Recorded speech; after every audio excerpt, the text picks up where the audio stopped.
ഇനി നമ്മുടെ യാത്ര സ്വന്തം മണ്ണ് എന്നുള്ളതാണ്. കാരണം ഒരുപാട് റെസ്ട്രിക്ഷൻ സ്വാഭാവികമായിട്ടും വാടക കെട്ടിടത്തിലുണ്ടെങ്കിലുണ്ട്. നമ്മുടെ മക്കൾക്ക് ഉറക്കെ ഒന്ന് ചിരിക്കാൻ പറ്റില്ല, ഉറക്കെ കളിക്കാൻ പറ്റില്ല, കരയാൻ പറ്റില്ല. വേദന കൊണ്ട് അവർ കരയുന്ന സമയത്ത് നമുക്കൊരു ടെൻഷനാണ്. അപ്പുറമുള്ളവർ ഇപ്പുറമുള്ളവരൊക്കെ എന്തായിരിക്കും? അവർ നമ്മളോട് പറഞ്ഞിട്ടുമുണ്ട്. കാരണം ഞങ്ങൾക്കത് കാണാൻ ബുദ്ധിമുട്ടാണ്. അത് അവരുടെ സങ്കടവും കൺസേണും ആയിരിക്കാം. പക്ഷെ ഇതെല്ലാം കണ്ട് കണ്ട് കണ്ട് കണ്ണ് ഞങ്ങളുടെ കല്ലായി അല്ലെങ്കിൽ മനസ്സ് കല്ലായി എന്നൊക്കെ പറയുന്ന പോലെ നമുക്കിത് കൊണ്ടുപോയേ പറ്റൂ. കീമോതെറാപ്പിയിലൂടെയും റേഡിയേഷനിലൂടെയൊക്കെ കടന്നു പോകുന്ന ഒരു സാഹചര്യത്തിൽ അവരനുഭവിക്കുന്ന വേദന മറക്കാൻ നമുക്ക് എന്തൊക്കെ ചെയ്തു കൊടുക്കാനാവോ അതൊക്കെ ഈ ജീവിതത്തിൽ ചെയ്തു കൊടുക്കണം എന്നുള്ളൊരു ലക്ഷ്യമാണ്.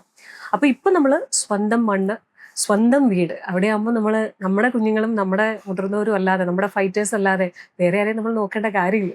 അപ്പൊ അവർക്ക് വേണ്ടി ഒരു വലിയ സ്വന്തം വെള്ളക്കൊട്ടാരം, സ്വന്തമായൊരു വെള്ളക്കൊട്ടാരം, വെള്ളക്കൊട്ടാരം അതുണ്ടാക്കുക എന്ന് പറയുന്ന ഒരു യാത്രയുടെ ഒരു പ്രാരംഭഘട്ടത്തിലാണ്. അത് വളരെ സന്തോഷത്തോടെ നമ്മളിങ്ങനെ മുന്നോട്ട് പോയിക്കൊണ്ടിരിക്കുന്നു. എത്രയും വേഗം അതിലേക്ക് ഞങ്ങൾ എത്തും എന്നുള്ളൊരു കാണും.